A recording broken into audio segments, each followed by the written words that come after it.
The silent defiance. The grand chamber of the galactic hegemony fell silent as Supreme Overseer Xol entered. The massive amphitheater, designed to accommodate representatives from over 3,000 species, now seemed to shrink under the weight of collective anxiety.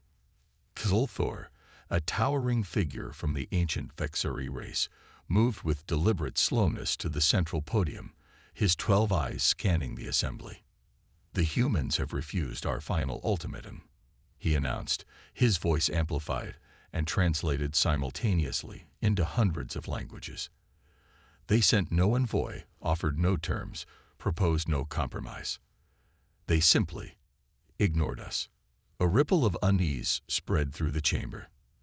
The hegemony had existed for 50,000 years, expanding across 17 galaxy arms, incorporating or subjugating every intelligent species they encountered. None had ever simply ignored a hegemony ultimatum. Ambassador Triel of the Solidian Collective raised a slender appendage. "Perhaps our message was not received. Their communication technology is primitive compared to." "They received it," interrupted High Commander Dralax, the hegemony's military leader. "Our monitoring stations detected the transmission's acceptance. They heard us. They chose silence." "Arrogance," hissed Matriarch Fiend of the Asani Dominion. "They are barely 2 centuries into space travel. Their territory spans just 27 systems. They cannot possibly believe they can stand against the combined might of the hegemony." Xol clicked his mandibles in a gesture of disagreement. "I believe it is not arrogance that motivates their silence, but something we have failed to understand about their nature." The chamber grew still again.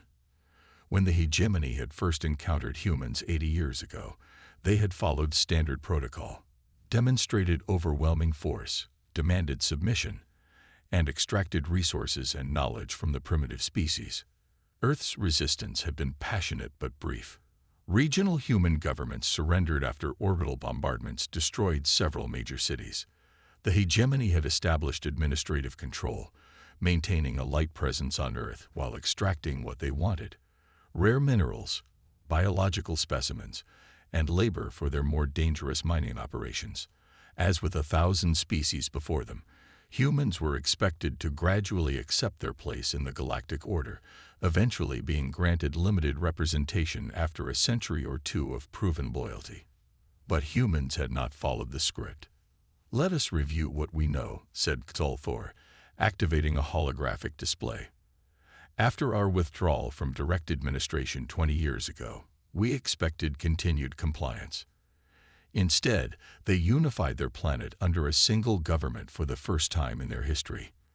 They abandoned centuries of territorial disputes and cultural divisions almost overnight."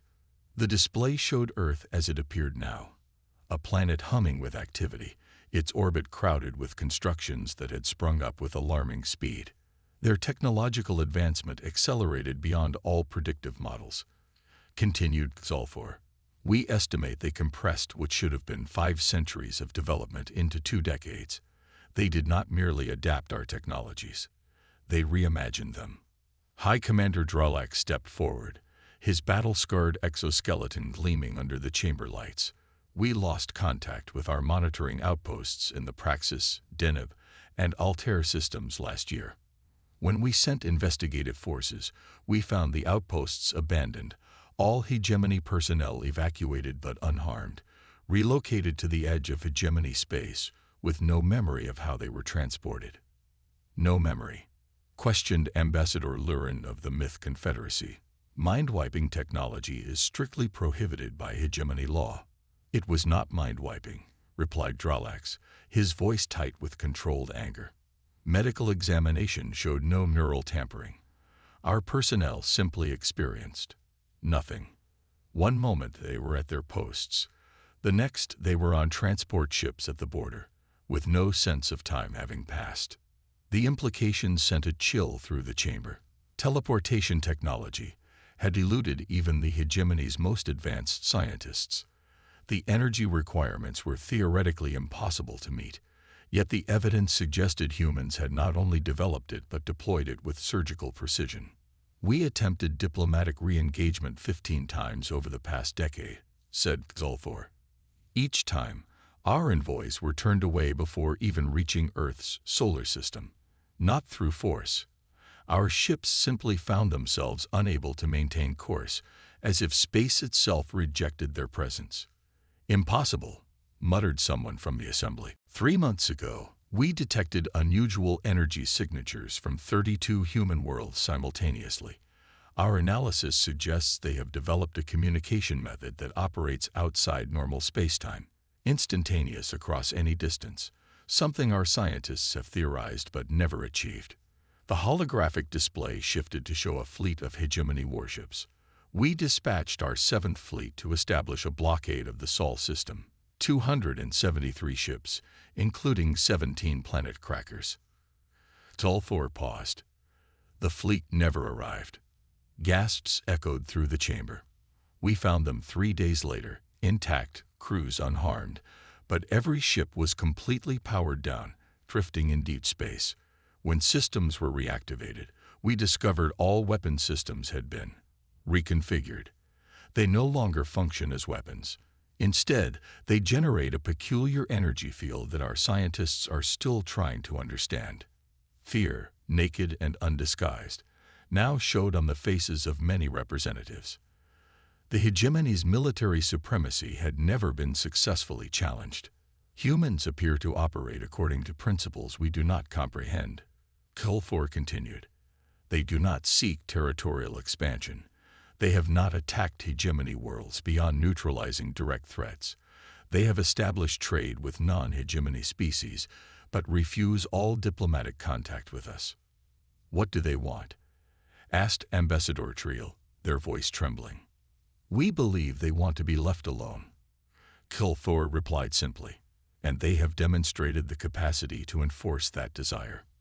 "We cannot allow this," Matriarch Fiend shouted, rising from her seat. "No species can simply opt out of the hegemony. The precedent would be catastrophic. Dozens of worlds would follow their example." "And what would you suggest?" asked Xulthor, his tone suddenly cold. "Shall we send more ships to be neutralized? Deploy weapons that may be turned against us?" "Every aggressive action we have taken has been met with a response that demonstrates their superiority without causing a single casualty. They are showing restraint, not weakness." The chamber erupted into chaotic debate. Some demanded total war, committing the full might of the hegemony to crushing humanity. Others counseled caution, even appeasement. A few voices suggested quarantine, isolating human space, and pretending they didn't exist.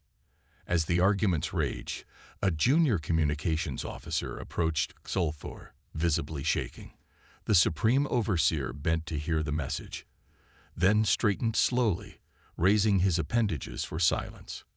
"We have received a transmission," he announced. "The first direct communication from Earth in 20 years. The chamber fell instantly silent. "Display the message," ordered Xulthor. A human face appeared on the holographic display, ordinary by their species standards, neither particularly old nor young. When the human spoke, their voice was calm, devoid of emotion. "To the Galactic Hegemony, we have observed your continuing attempts to reassert control over humanity. These attempts will not succeed. We have chosen a different path than the one you prescribed for us. We do not seek conflict, nor do we desire your destruction. We simply wish to exist on our own terms." The human paused, their eyes seeming to meet each member of the assembly individually. "You came to our world, killed our people, and took what you wanted because you could. You expected us to accept this as the natural order. You misjudged us. Humans do not forget. Humans do not submit. Humans adapt." Another pause. "This will be our only communication. There will be no negotiation, no terms, no compromise on our independence. Any further military action against human worlds will be met with appropriate response.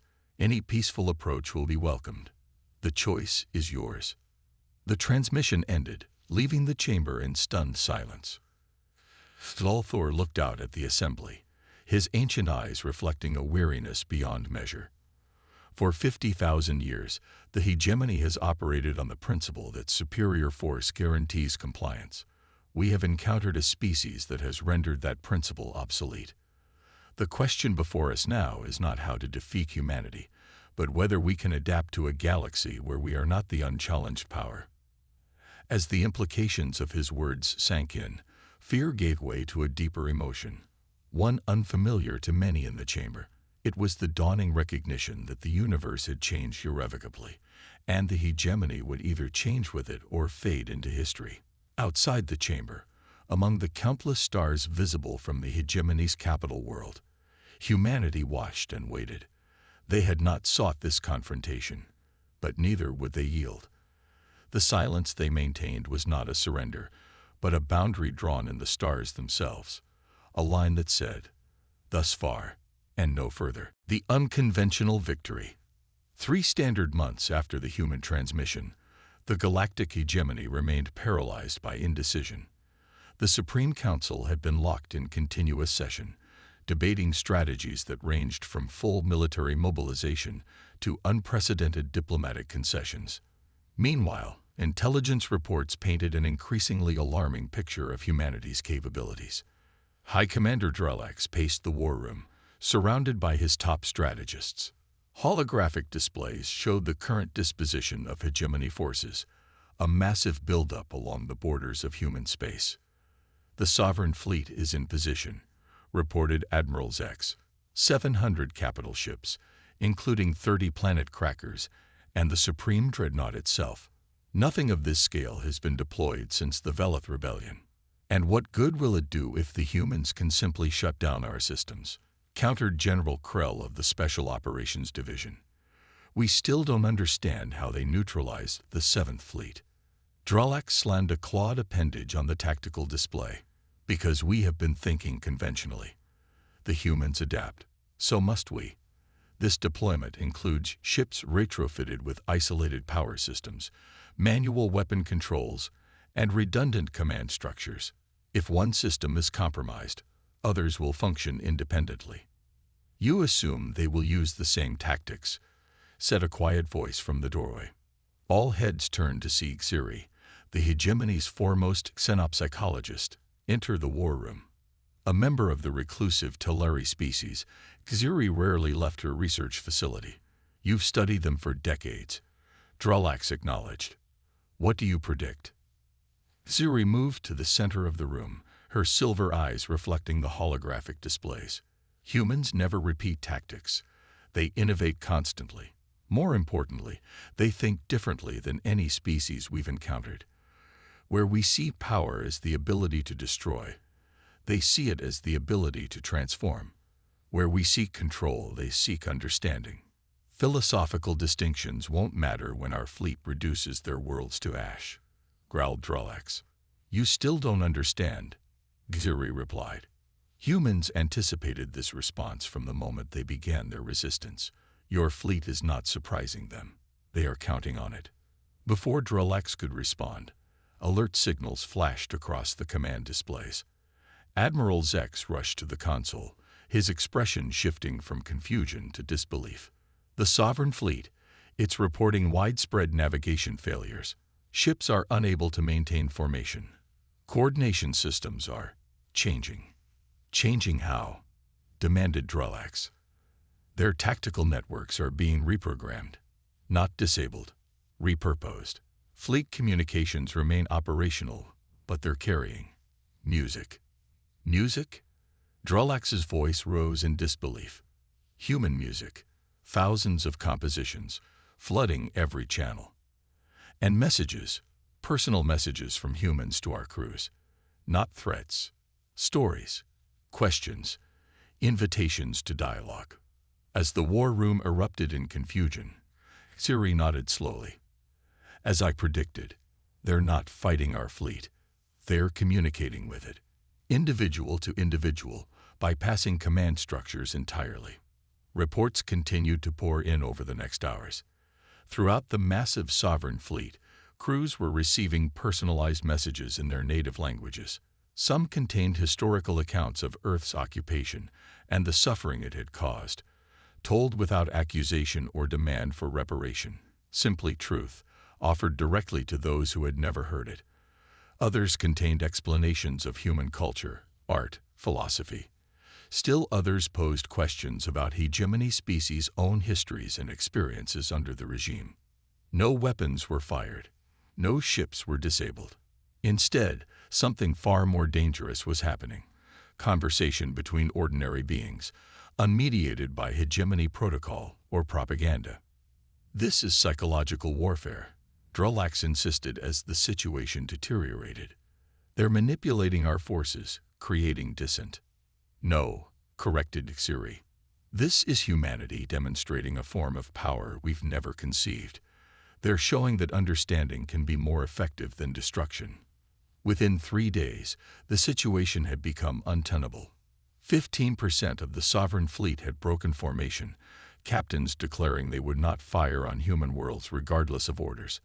Another 40% reported technical difficulties that prevented offensive operations. In the Grand Chamber, Supreme Overseer Xol faced the harsh reality.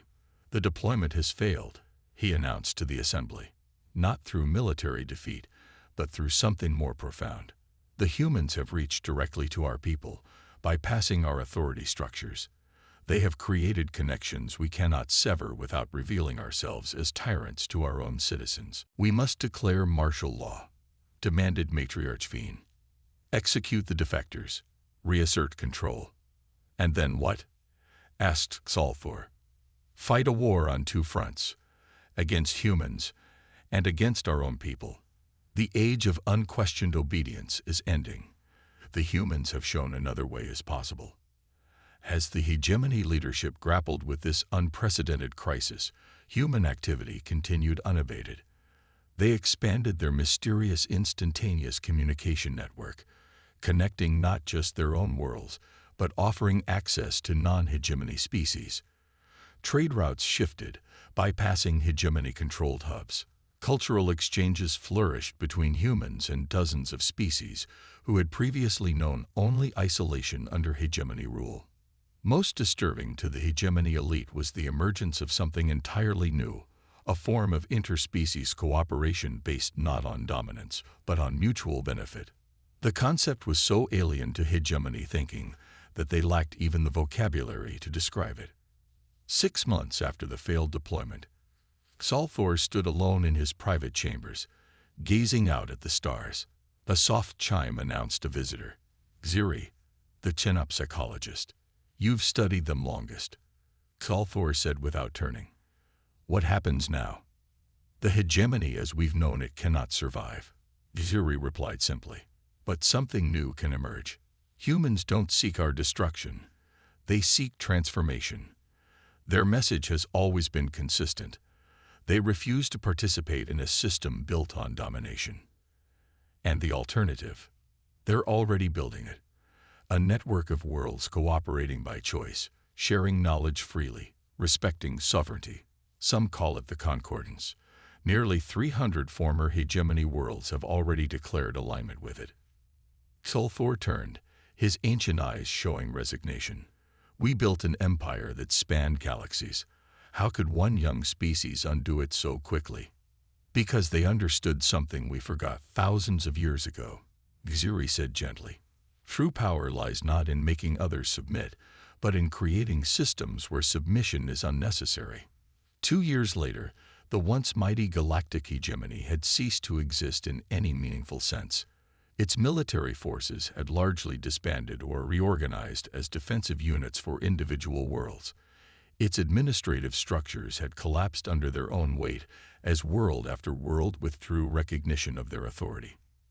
In its place, the Concordance had grown to encompass nearly 70% of known space. Earth held no special position within this new arrangement.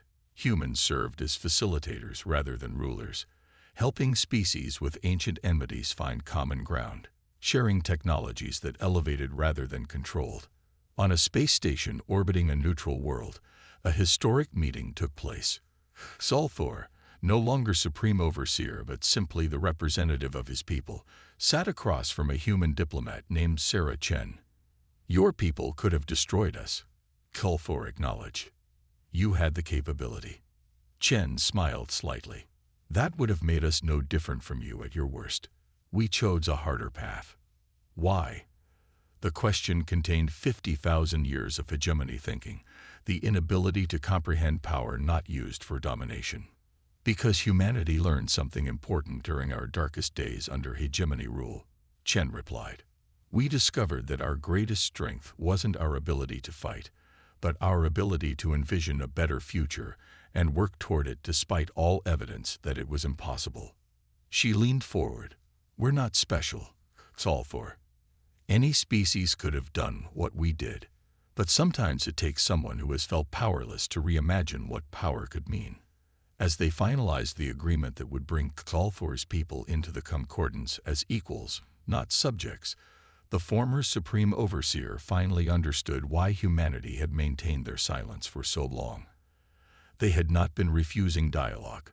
They had been waiting for the right conversation, one not about terms and conditions, but about possibilities. The stars above them shone on a galaxy transforming itself, guided not by conquest, but by connection. Humanity had not sought to rule the stars. They had simply shown that another way was possible. Their defiance had never been silent at all. It had spoken volumes to those ready to listen. And across the vast reaches of space, more were listening every day.